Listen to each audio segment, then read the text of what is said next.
After discovering Ryan had cheated, I proposed divorce without the slightest hesitation. But he said with perfect composure, "Divorce is fine, but you have a history of depression and no source of income. Our son won't be awarded to you. And don't even think about taking any of the family assets.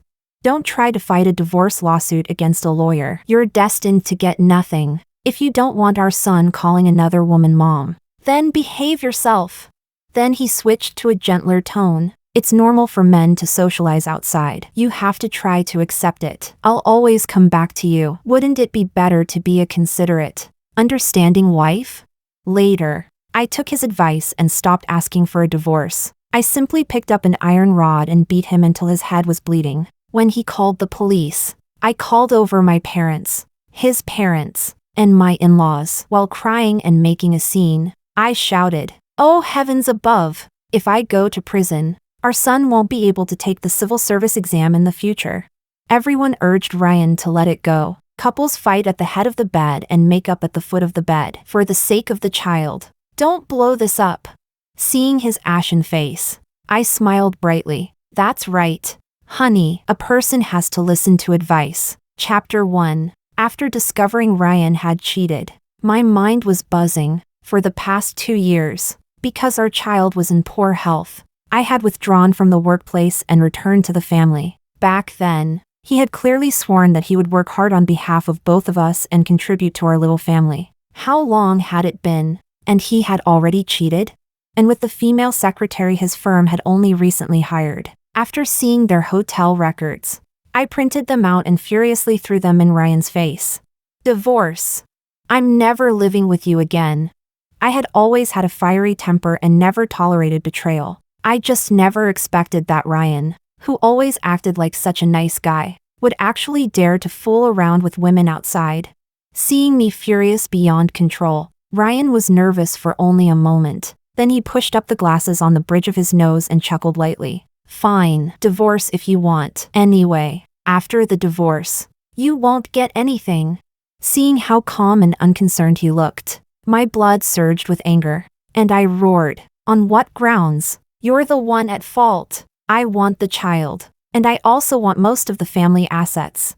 Chapter 2. Over the past few years, Ryan's law firm had been doing well. Basically, his annual income was around $2 million. In the earlier years, I helped him make plans and contributed a lot too. If our child had not been in poor health, why would I have returned to the family and been deceived by him to this extent? Ryan said coldly, "Lucas will never be given to you. You have a history of depression and no source of income. What judge would award a child to someone like that?" In the earlier years, I had been worried about our child's health and often could not sleep at night. When I went to the hospital to get medicine, the doctor wrote depression on the record because it made it easier to prescribe the medication. At the time, I did not take it seriously. I never expected that this medical record would become a weapon Ryan used to attack me. I was so angry that my whole body trembled. It was the first time I had ever felt a chill pierce me to the bone. I squeezed a few words out from between my teeth. "Are you even human?" Ryan felt no guilt at all and said coldly, "You're the one who wants a divorce. Then don't blame me. The house we live in now is my premarital property. And so is the car. The newly bought villa and car are both under the firm's name. All the money I've earned over the years has been invested. You won't be able to divide much at all." "Humph. But there is quite a bit of debt." "Victoria, don't try to fight a divorce lawsuit against a lawyer. Even if you divorce me, I can turn around and marry a young, beautiful wife in no time. Why do you think I've kept supporting your food and clothing and let you live as a rich wife all these years? Isn't it only because you're Lucas's biological mother?" He stared at me and revealed an evil smile. "If you don't want your son calling another woman mom, then behave yourself." Chapter 3. I had also studied law, and I had seen all kinds of malice and darkness in the world. I just never expected that one day I would be standing in the middle of it myself, hearing those despicable threats. I trembled all over with rage. Seeing me frozen, Ryan thought I was afraid. He took a deep breath, then softened his tone. "Darling, it's normal for men to have social obligations outside. You have to try to accept it. I've never thought about divorce. I'll always come back to you. Wouldn't it be better to be a considerate, understanding wife?" Go outside and take a look. What capable man doesn't have these kinds of things? This is the symbol of a successful man. As long as you're willing to live properly, we'll still be a happy family. At that moment, I understood. Ryan's conscience had rotted completely. I said nothing. I only wiped my tears hard, until my face hurt from the rubbing. Seeing me silent, Ryan kissed me on the cheek. I'll give you time. Think it over carefully, okay?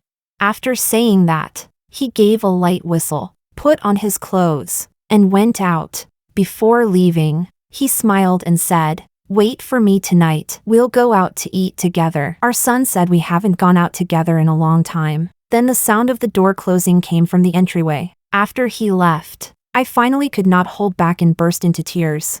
This was the man who shared my bed. He was utterly heartless, worse than an animal. I really must have been blind. How could I have married someone like this?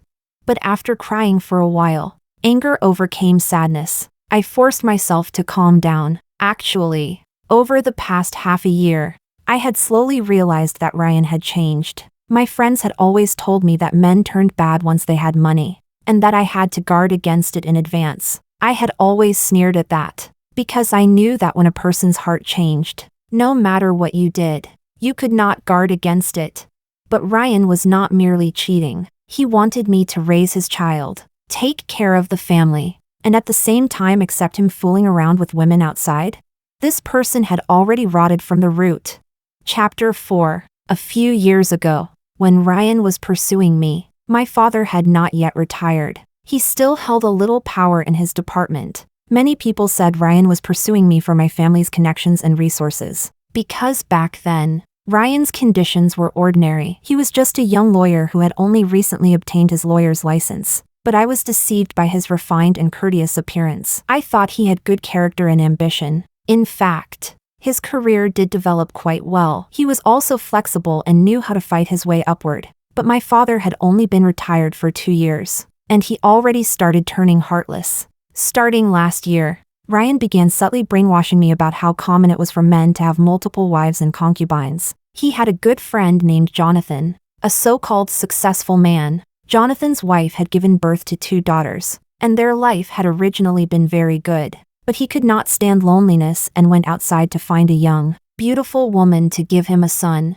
Jonathan's wife was a full-time homemaker with 2 young children, had no control over the family finances, and had no choice but to silently accept this rotten situation. From then on, Jonathan had 2 homes. On Mondays, Wednesdays, and Fridays, he went to his legal wife's home. On Tuesdays, Thursdays, and Saturdays, he accompanied his mistress, with women on both sides. He lived in bliss.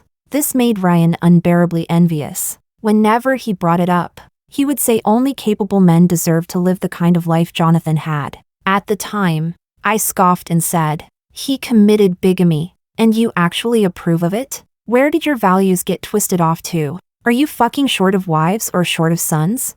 Back then, in order to have Lucas, we had gone through a great deal. Ryan's health was poor, and he had somewhat weak sperm. The 2 of us went through many treatments before we finally had this child. Lucas was born frail and was a high-needs baby. I did not know how much effort I had spent to take care of him until he was 4 years old. So when Ryan said such bullshit, I questioned him. With that body of yours, even if I gave you several more wives, would you be able to produce children?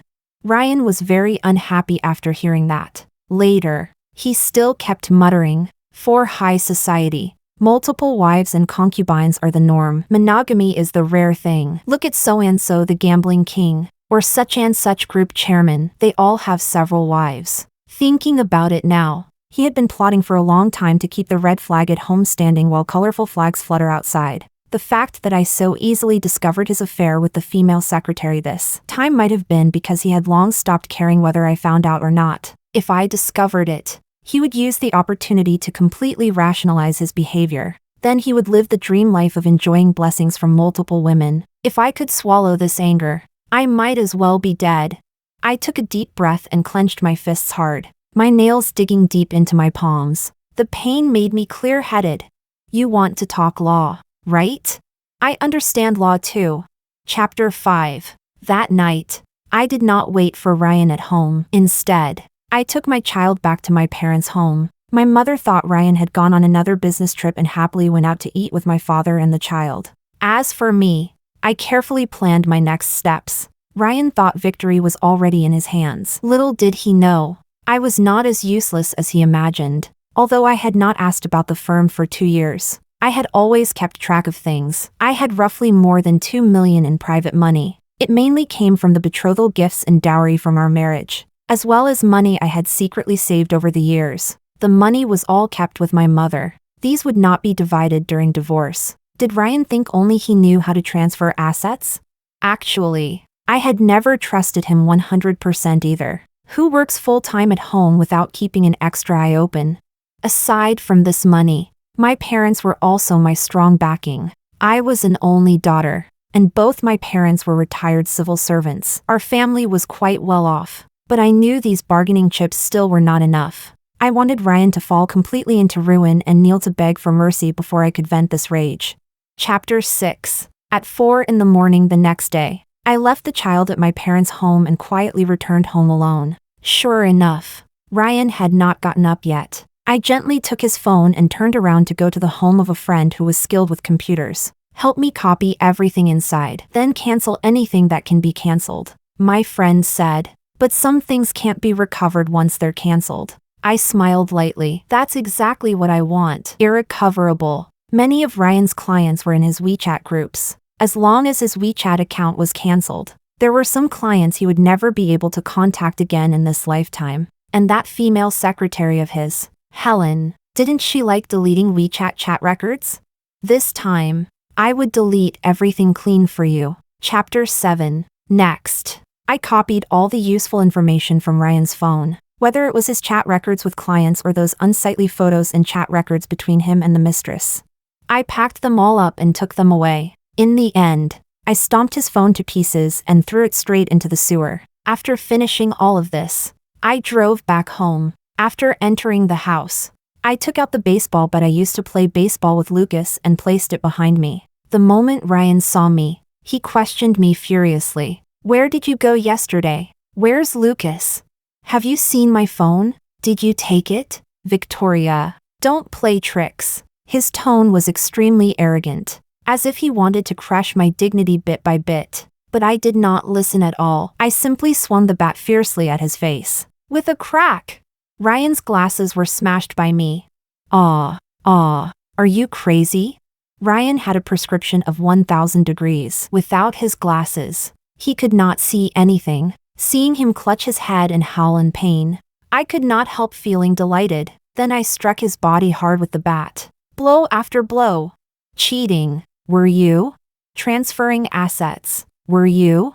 Multiple wives and concubines, was it? This world can't tolerate you, can it?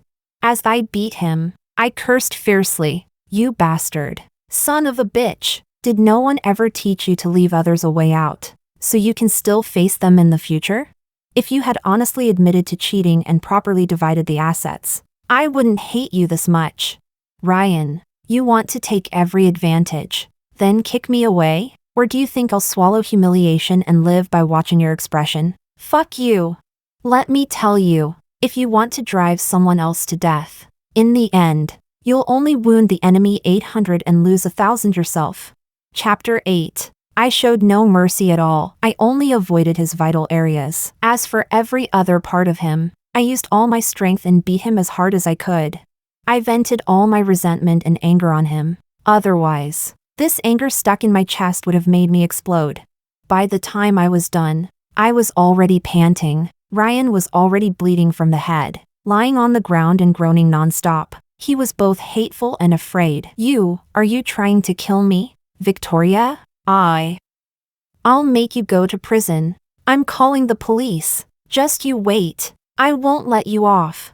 I kicked him in the mouth. You still dare to run your mouth. After saying that, I threw the baseball bat aside and slapped him hard across the face. It's just a few superficial injuries. What are you making such a fuss about? Don't worry, I'll get you treated. After saying that, seeing that things were about right, I called 110 for him. When the emergency workers arrived and saw Ryan like that, They thought someone had broken in and robbed the place. They asked him if he wanted to call the police. Ryan cried and said, "I want to call the police. This is domestic violence. Intentional injury. I want a medical examination." The emergency workers probably rarely saw a female domestic abuser. And for a moment, they were speechless. I smiled calmly. "We're husband and wife. He cheated. So we argued a little. It's just a family matter. We can solve it ourselves." Hearing this, one young woman even silently gave me a thumbs up. Later, the hospital still called the police. Chapter 9. After the police arrived, they said that what I had done counted as domestic violence and assault, and that I might end up with a criminal record. I was neither panicked nor in a hurry, and I did not argue. I simply called my parents and my parents-in-law. When the 4 elderly people arrived at the police station, they were all terrified. What happened? How did things get to this point? I began crying with snot and tears. Ryan had an affair, and he wants to divorce me for his mistress. I only asked a few questions, and he tried to beat me to death. I was purely defending myself. My parents were heartbroken and said, "How could Ryan do this? He got a little money and started looking for women." My parents-in-law's faces looked extremely ugly. "But you beat him into that state. How could that be? Self-defense." The doctor said he has 2 fractures in his arm, several wounds on his head, and bruises all over his body. He's covered in injuries. As my mother-in-law spoke, she was about to cry. However, I cried even louder than she did. "He's a grown man. If I hadn't subdued him, wouldn't he have beaten me to death? Then wouldn't the child have no mother? That mistress, can she be Lucas's mother? Can she treat him well? There's no justice in this world. Oh heavens above. Then let him sue me. Let me go to prison. In the future, our child won't be able to take the civil service exam, and he'll carry a stain forever." Although my parents-in-law felt sorry for Ryan, they cared even more about their grandson. Under my tearful complaints, the elders took turns persuading Ryan. "You cheated first. You were in the wrong first. Even a rabbit bites when it's cornered."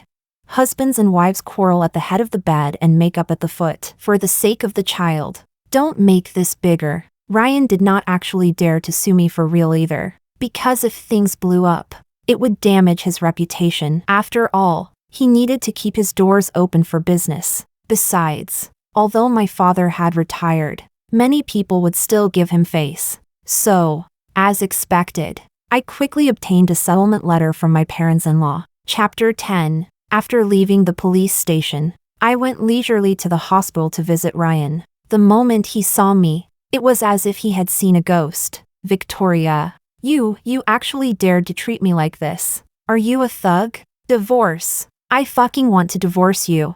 I smiled gently. "Divorce? What divorce? We're husband and wife, and we have a child. Why would we divorce? I don't want my child calling someone else mom." "Don't worry, Ryan. I'll definitely treat you well for the rest of my life." Ryan trembled with anger, but there was nothing he could do. "Victoria, let's divorce. I'll give you 1 apartment, 1 car, and $500,000 in savings. Is that okay? The economy isn't good right now. The firm's business isn't going as smoothly as you imagine. This is already enough. But Lucas can't be given to you. You can still have children." "But I can't." I shook my head. No. I'm not divorcing. I'm going to be your good wife. I won't divorce you even if I die." My mother-in-law sat to the side and also advised him hesitantly. "That's right. Ryan, stop making trouble. Talk properly with the child's mother. Between husband and wife, everything can be discussed."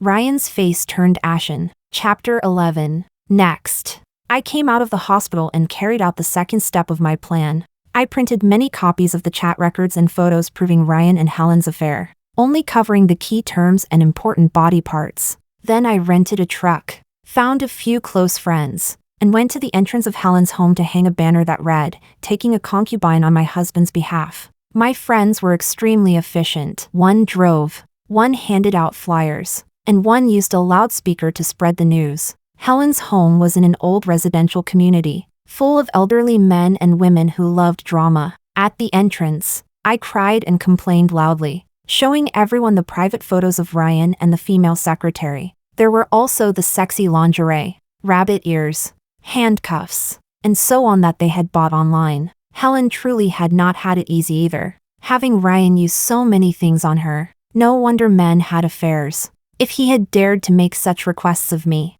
I would have destroyed him. Originally, I had not planned to deal with Helen, but Ryan had already bought her a car worth more than $200,000, and he was even planning to buy her a house to keep his mistress in luxury. That would make my losses much bigger. When the elderly men and women in the community saw these things, their spirits rose, and they gained quite an education, pointing and whispering nonstop. "Oh, that girl looked so proper. You really can't judge a person by their appearance. That position is way too difficult. It's burning my eyes." Helen's parents felt humiliated and came out to argue with me. I put my hands on my hips, my combat power fully unleashed. "How did you raise a daughter like this? She doesn't know how to do anything except be someone else's mistress. Did she graduate from Mistress University or something? Is your family so desperate for money that you've gone mad? Then why don't you go rob people? Let me tell you, a bitch is a bitch, even in an economic crisis. You won't become expensive." Helen's parents were so angry they almost fainted backward. They could not out-argue me, and they had no moral ground either. They could only call Helen back. When Helen saw those private photos, she was so angry that she immediately called the police. But even when the police arrived, it was the same. In any case, the flyers had already been handed out. Who had evidence that we were the ones who distributed them? Not to mention that her name had not been written on them at all. Helen cursed at me. "No wonder your husband doesn't want you. You're just a shrew. I'm going to sue you." I sneered. "My husband wants you? He only treats you like a prostitute. Do you really think you're something good? If you sue me, I'll sue you too. Every cent Ryan spent on you is marital property. If you know what's good for you, spit it all back out. Otherwise, I'll sue you to death." Thinking of Ryan lying in the hospital, Helen was intimidated by my momentum. Her father found her humiliating and slapped her hard several times.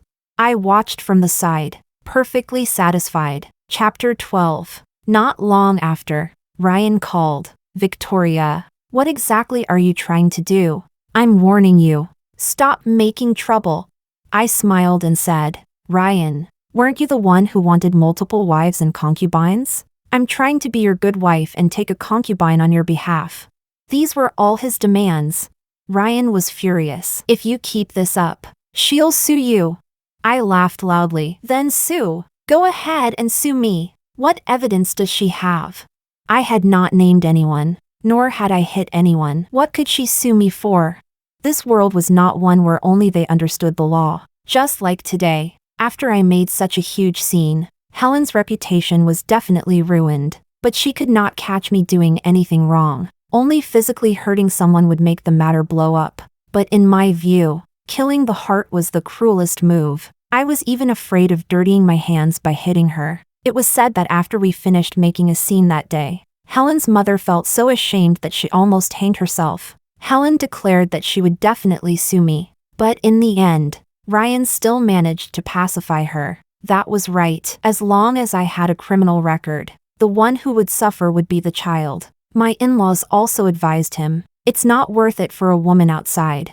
Lucas's mother is just still angry. Let her vent this anger and it'll be fine. You can't let the child's mother get into trouble. You only have this one son." I kept sneering. Ryan wanted to use the child to control me, because a child was a mother's soft spot. But to Ryan, was the child not also one? Ryan had an affair, concealed assets, and wanted to force me into submission. Legally, he might have done everything very tightly. But law was never entirely separate from human feelings. There were plenty of loopholes to exploit. Chapter 13. Because of this matter, Ryan realized I would not be easy to dismiss. I did not know how he talked to Helen, but in any case, he persuaded Helen to sell that new car and transfer all the money to my card. He also said he wanted to properly discuss the divorce terms with me. He was willing to make a few more concessions, but I knew the time had not yet come. So I did not take the bait at all. After lying low for 2 days, I gathered my strength and ran straight to the entrance of Ryan's law firm. His firm was in an office building. On the first floor, there was a cafe open to the public. I sat down at the entrance of the cafe. Whenever I saw Ryan's clients, I stopped them. Then I told them how he had abandoned his wife and child,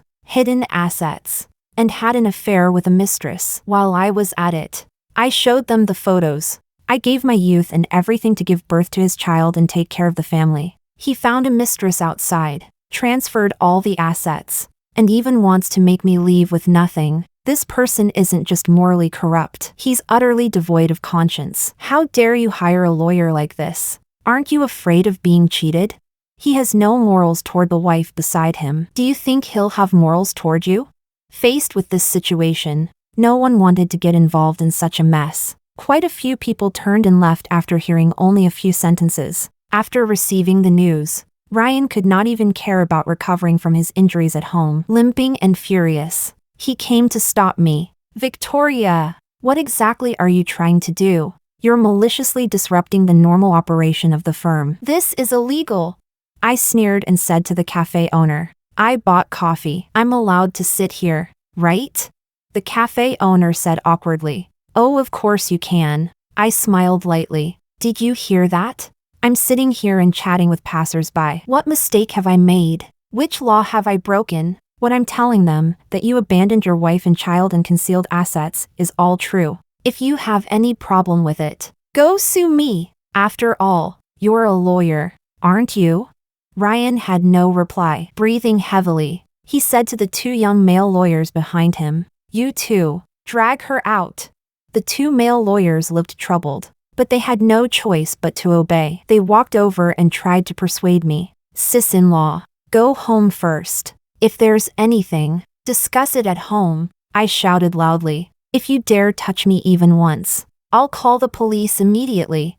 After saying that, I began yelling. Did everyone see that? They're trying to illegally detain me and endanger my personal safety. Someone help me call the police. These people are from Ryan Law Firm on the 17th floor. Everyone, hurry and take out your phones to record this. A famous lawyer knowingly breaks the law. He treats national laws and discipline as if they mean nothing. Hurry and record them. The two young lawyers turned pale with fear and hurriedly took several steps back. They no longer dared to come forward, pretending to be afraid. I burst into tears. There's no justice in this world. It's bad enough that you abandoned your wife and had an affair, but now you want to harm my body and restrict my freedom. Tell me, who gave you that power? Who allowed you to be so lawless? With me making such a scene, the people around us immediately gathered. Many began recording with their phones. Ryan hurriedly covered his face. No, there's nothing like that. It's just a quarrel between husband and wife. Everyone, stop filming. Stop filming. With no other choice, he could only slink back to the firm in disgrace. Chapter 14. When it was time to get off work, Ryan came downstairs with a defeated, ashen face. In one day, I had ruined every client who came to look for him. He had not expected me to be this difficult to deal with. He let out a long cry toward the sky and finally softened. What exactly do you want? Just say it. Let's part on good terms, please. After talking for an entire day, my mouth was dry and my throat parched. After gulping down an entire bottle of Coke, I smiled lightly and said, What I want, you've known all along, haven't you? Why pretend to be confused? Ryan closed his eyes and said miserably, I understand. The child will go to you. The house and car at home will also belong to you. Besides that, I'll give you $3 million. Is that enough? This was already like cutting flesh from his body. I laughed loudly. Who wants the child? What would I do with the child? I want money. Besides the house and car you just mentioned, I want $10 million, not 1 cent less. You were the one who said I have a history of depression and no source of income. An unemployed drifter like me has plenty of time to play with you. I had calculated it. This money should be all the cash flow he could come up with. Ryan said in disbelief. You don't want the child? You don't even want the child anymore? I sneered. That's right. I only want money. If the money isn't enough, then I won't divorce. Let's see who can outlast whom. Also, I'll go to that female secretary's home again. There were still so many things I didn't get to say last time. I wanted them to regret everything they had done back then. Perhaps because I was asking for too much. Ryan found it hard to accept. His body swayed, and he sucked in a breath. Darling, let's stop fighting, okay? I was wrong this time. I truly know I was wrong, he said anxiously. I'll break up with her immediately. I know I made you angry, but everything I said back then was just to keep you. I never thought of actually treating you that way. Deep down, I truly don't want a divorce. I just went astray in my thinking. I thought you could accept it. Now I understand. You're different from other women. Please forgive me just this once. Let's give Lucas a complete family. From now on, I'll behave well and never do anything to betray you again. Chapter 15. Looking at Ryan's ingratiating expression, I suddenly remembered the times we used to argue. Back then, I really liked that he had a good temper and a soft personality. Whenever I lost my temper, he would quickly try to make peace. Baby, don't be angry. Aw, it's all my fault. Every time, I would forgive him, then lean in his arms and pinch the soft flesh on the inside of his arm. His face would twitch from the pain, and he would repeatedly say, ouch. Be gentler, gentler. At that time, my heart was full of sweetness. I thought I had found a partner I could spend my whole life with, but I never expected people's hearts to change so easily. Or perhaps I had never truly understood him before. Looking at Ryan watching me once again with that ingratiating expression, all I felt was anger and sadness. I tugged the corner of my mouth contemptuously and said, "What are you thinking? Getting back together? Can shattered glass be glued back together? Can a broken mirror truly be made whole again? Go to hell." I looked at him coldly. Agreeing to my terms is good for both you and me. Chapter 16. 2 days later, Ryan finally agreed to the divorce. He transferred the house and car to me. 10 million really is too much. Right now, I only have 8 million. This is all the cash flow I have. He still had the law firm, so he did not have to worry about being unable to make money. I thought about it and decided there was no need to push too hard. Otherwise, how would I play with him later? So I went with him to get the divorce certificate. On the day we got the certificate, Ryan looked somewhat exhausted. Whether you believe it or not, I really never thought about divorce. I thought, he sighed, Victoria is still Victoria. I could never control you. I was the one who thought wrong. If we had not been in public, I really would have wanted to slap him hard across the face. Control? Where did that word come from? Do you think I'm a horse? Or do you think you're actually human? Let me tell you, Ryan, I will never forgive you for what you've done. Ryan, before leaving, he looked up at me. In the future, can we still be ordinary friends? I smiled at him. Where did you get the nerve? Next, I sent the child to my parents-in-law's home and whispered in his ear, Mom will come pick you up after some time. Lucas did not understand what had happened and cried hard, hiccuping from all the tears. Before I left, my parents-in-law were still frantically trying to coax him. I wiped my tears and resolutely turned to leave. I had not walked far before my mother-in-law ran out, pleading as she held on to me. Victoria, don't be angry anymore. We don't acknowledge anyone else. We only acknowledge you. When you've thought it through in the future, can you still remarry? My mother-in-law had always treated me quite well, and I did not want to hurt her. But Ryan had hurt me too deeply. I would never be able to swallow that anger. Mom, remarriage is impossible, but if anything happens with the child, you can contact me anytime. Chapter 17. After I returned home, my parents advised me to rest properly for a while, then start over. But I did not stay idle. There were still many things to do, and they had to be done one by one. Divorce was only the first step. What came afterward was the real main event. The next day, I arranged to meet Gabriel, one of Ryan's former partners. Gabriel was probably around 47 or 48, and could be considered our senior. In the past, he and Ryan had partnered to run a law firm, but their ways of doing things were far too different. So conflicts arose between them. Ryan thought Gabriel was too rigid and hypocritically proper. Gabriel could not stand the way Ryan always stepped on the red line and used any means necessary. So the two of them split up. But the process of their split had not been very friendly. Later, Ryan even used his connections to frame Gabriel. In this world, aside from me, the person who hated Ryan the most was him. That was why I chose him. After Gabriel saw me, he said politely, "Sister-in-law, long time no see. What did you want to see me about?" I said seriously, "Everyone should know about what happened between Ryan and me by now." After all, the whole thing had become so ugly that it had almost made the local trending searches. Gabriel's expression was a little awkward. He said, "Yes, I heard." "Then you are." I got straight to the point. "I'm meeting you today because I want to ask whether you're interested in opening a law firm with me." After being a full-time homemaker for 2 years, I had completely understood that a woman could not be without a career. Gabriel showed a surprised expression. "You want to open a law firm? It wouldn't be to steal Ryan's business, would it? Although that man has quite a few moral flaws, what makes you think you can bring him down?" I smiled faintly and took out a document. Naturally, it was because of this. This is the full list of Ryan's clients. I understand his 2 most important client sources very well, and one of them has always been maintained by me. If I want to, I can poach at least 40% of his clients. As for the remaining 60%, even if I can't steal them, I'll stir things up so none of them choose him. Chapter 18. In today's society, aside from a small number of famous lawyers, most lawyers look more or less the same in the eyes of ordinary people. To do business well, the most important thing is not actually professional ability, but connections and social networking. In order to maintain his clients, Ryan had to spend at least 1/3 of his profits every year on client maintenance and client expansion. So client information was his most valuable asset.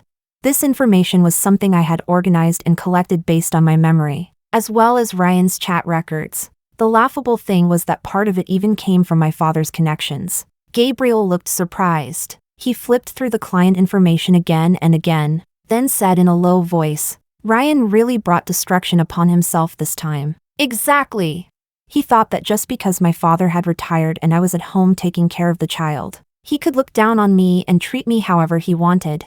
I would make him understand how to write the words regret. Just like that, we opened a new law firm in the building opposite Ryan's firm and hired 2 more young lawyers. I had not been involved in legal work for several years, so I planned to first be responsible for bringing in business for them. Gabriel also had quite a few client sources, and he brought them over directly. As for me, I first set my sights on Ryan's most important client, Lily. Chapter 19. Actually, I understood very well that to many men, Ryan having a mistress did not count as anything serious. Maybe they would even think he was capable. Of course, since I had made such a huge scene, he had already become a joke. But if I wanted to go one step further, I had to start with Lily first. Lily was an entrepreneur close to 50 years old. When she was young, her ex-husband had cheated and abandoned her and their daughter. After the divorce, Lily raised her child alone and struggled to start her own business,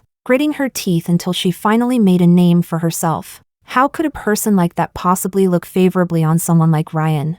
So when I went to visit Lily with gifts and told her about what had happened between Ryan and me, Lily instantly lost all interest in Ryan. She said to me, "You're doing very well now. As women, we have to be strong. Living with your palm facing upward is not an easy life." I nodded with tears in my eyes. "Lily, this is my business card. Don't worry. Everyone at our firm is experienced, and will definitely handle your matters properly. We've known each other for so many years, so I'll give you a 20% discount. It'll definitely be more worthwhile than going with Ryan." Ryan had had smooth sailing these past few years, and the fees he demanded had grown higher and higher. If I wanted to compete with him for business, I also had to make things convenient for others. Then I also hinted to Lily that Ryan's connections had all come from my father, and that from now on, his words would no longer carry much weight. While I could replace him, Lily only considered it for one day before deciding to hand the business over to me. Chapter 20. When Gabriel saw that I had landed such a big deal, he kept giving me a thumbs up. That damn idiot Ryan actually offended such a capable wife. I sneered. He treated me like a horse and wanted to control me. The moment I thought of those words, all the blood in my body felt as if it were flowing backward. Gabriel said speechlessly, He's not even that old. How is his head full of feudal leftovers? After saying that, he turned to the two young male lawyers newly hired by our firm and said, "You two, when you become successful in the future, don't do this kind of thing." One of the young men shrank his neck. "If I can even get a wife, that'll already be good enough." "How would I dare cheat?" the other said. "I don't plan to get married. But if I do, I'll definitely treat my other half well." Gabriel laughed. "That sounds nice now, but in the future, you'll have to withstand temptation." I could not help smiling and shaking my head. Things were going smoothly on our side, but my parents-in-law were the first to be unable to hold on. Lucas often got sick and was a high-needs baby. Taking care of this child was extremely exhausting. Otherwise, I would not have resigned. Now that I had handed the child over to them, I wanted them to understand how difficult things had been for me in the past. Within this 1 month, the child got sick twice and barely went to kindergarten. My mother-in-law sighed and called me, asking me to go to their home to see the child. I called Ryan directly instead. "Although I gave birth to the child, he has already been awarded to you now. What do you mean by not taking care of him and just throwing him to your parents?"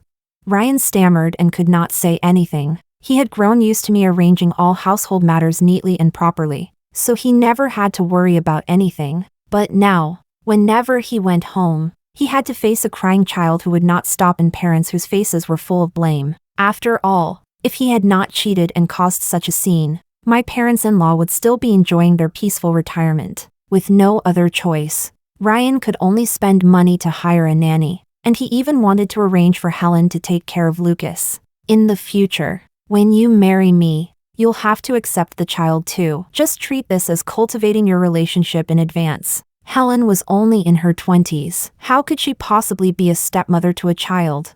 She was unwilling to go to my parents-in-law's place and only wanted to cling to Ryan and get married. "Since you've already divorced your wife, why don't the two of us get married? I'll give you another son." Ryan had always secretly believed that the child's poor health was my responsibility. And sure enough, he was very tempted. Perhaps in order to hold their heads high again, they held a grand wedding and even went to the Maldives for their honeymoon. Unfortunately, by the time they returned, I had already used various methods to take away more than half of his firm's business. Chapter 21. Ryan was different from me. Our law firm was not very large. We had a lean staff and a reasonable structure. His firm was much bigger. If he could not get business, the daily operating costs alone would be a huge amount of money. On top of that, I had already taken away most of his available cash flow, so his days probably were not easy. I heard that after the honeymoon ended, Ryan could no longer care about his sweet young wife. Every day,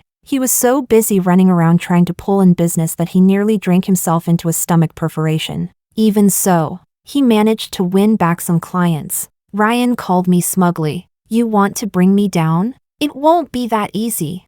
You think running a business is easy? I'll see how all of you die."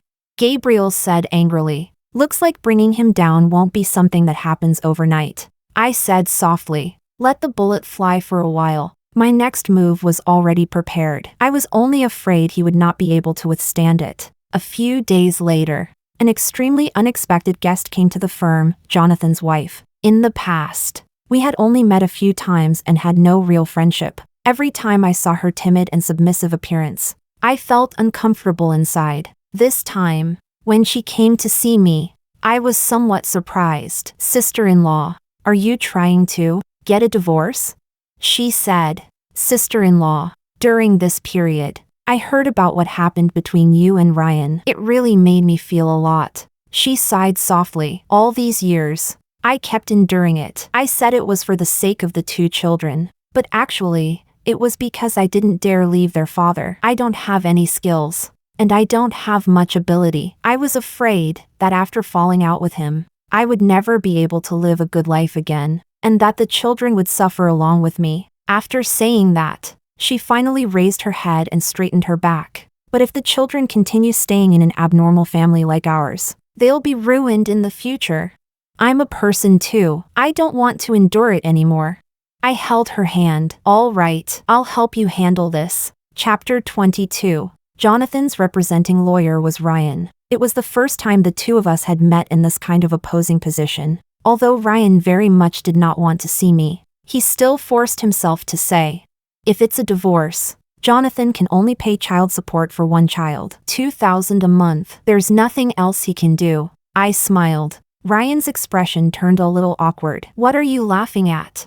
"I'm laughing because birds of a feather really do flock together. You and Mr. Jonathan truly are the same kind of person." Even the things they said were almost the same. They were simply jackals from the same lair. Ryan cleared his throat and said, "I gave you everything I could give you. What more do you want? Please keep this professional and don't say useless things." I nodded. "Fine. I like keeping things professional." After saying that, I took out some documents. These had been provided to me by Jonathan's wife, along with information I had someone investigate. This is the detailed list of Mr. Jonathan's assets. Our side demands a 50-50 division. Jonathan must also pay in advance 5 million yuan in full for the two children's schooling and future marriage expenses. Ryan looked through it. "This is impossible. Many of these assets are not under Jonathan's name, so they do not fall within the scope of division. Even their ability to transfer assets was the same." I sneered. "If you refuse to cooperate, we will apply to the bank to freeze the assets. When that happens, you'll be the passive party." Also, then I took out another set of materials. This is evidence of Mr. Jonathan's crime of bigamy. It includes the housing contract for the Yuan Garden residential complex where they live together. The person who paid for the house was Jonathan. There are also utility bills and testimony from neighbors. Most importantly, on the birth certificate of their illegitimate child, the father's name is written clearly. After saying that, I handed him a large pile of photos and materials proving they had lived together. I said coldly, "You should understand that this evidence is ironclad and is enough to prove that Mr. Jonathan committed bigamy. If you refuse to cooperate, then we will sue. When the time comes, if the circumstances are serious, he could very likely be sentenced to 2 years in prison. Jonathan will end up losing everything, with nothing gained at all." Chapter 23. Just like that, I won the lawsuit for Jonathan's wife, no, for Luna. I helped her obtain everything she deserved, watching her take her 2 daughters and happily welcome a new life. I could not help feeling happy for her. No matter when you wake up, it is never too late. Ryan suffered a setback and kept competing with our firm for business. When it came to malicious competition, he truly had some skill. Within a few days, several of our clients had been poached by them. Gabriel said angrily, "That brat Ryan only knows how to play dirty." Seeing that I was not nervous at all, he asked speechlessly, "Where has your bullet flown to?" I smiled and said, "It has already arrived." 2 days later, I went to the Lawyers Association and reported Ryan for 4 professional violations. These included helping a client bribe witnesses, improperly inducing witness testimony, obtaining information through improper means, and so on. All of this evidence had been on his phone, and I had filtered it out bit by bit. Some of it was audio recordings, and some of it was chat records. So during this period, I had not only been busy with cases. In fact, I had also been working on gathering all this evidence completely, so I could nail Ryan to the wall once and for all. After receiving the notice that he was under investigation, Ryan finally panicked. "My phone really was taken by you. We were husband and wife once. Did you have to go this far? I'm Lucas's father. After all." "Victoria, you're fucking ruthless." He was almost crying. I said calmly, "Ryan, I told you before, one day, I would definitely make you cry with regret. Since ancient times, countless people have been destroyed because a fire broke out in their own backyard. This is the consequence of your fickleness and your rotten conscience. Do you regret it? If you regret it, then cry, because there's nothing else you can do." At that moment, it truly felt incredibly satisfying. Extra, after the Lawyers Association finished its investigation, Ryan's law license was revoked, because one of the violations was serious. He was sentenced to 1 year in prison. To me, this was nothing unusual. Were there few lawyers who ended up behind bars? They all thought they could flexibly wander along the edge between the law and the gray zone, never realizing that they had already lost their way long ago. After Ryan went to prison, his firm collapsed like a fallen tree scattering monkeys. His so-called career was completely reset to zero.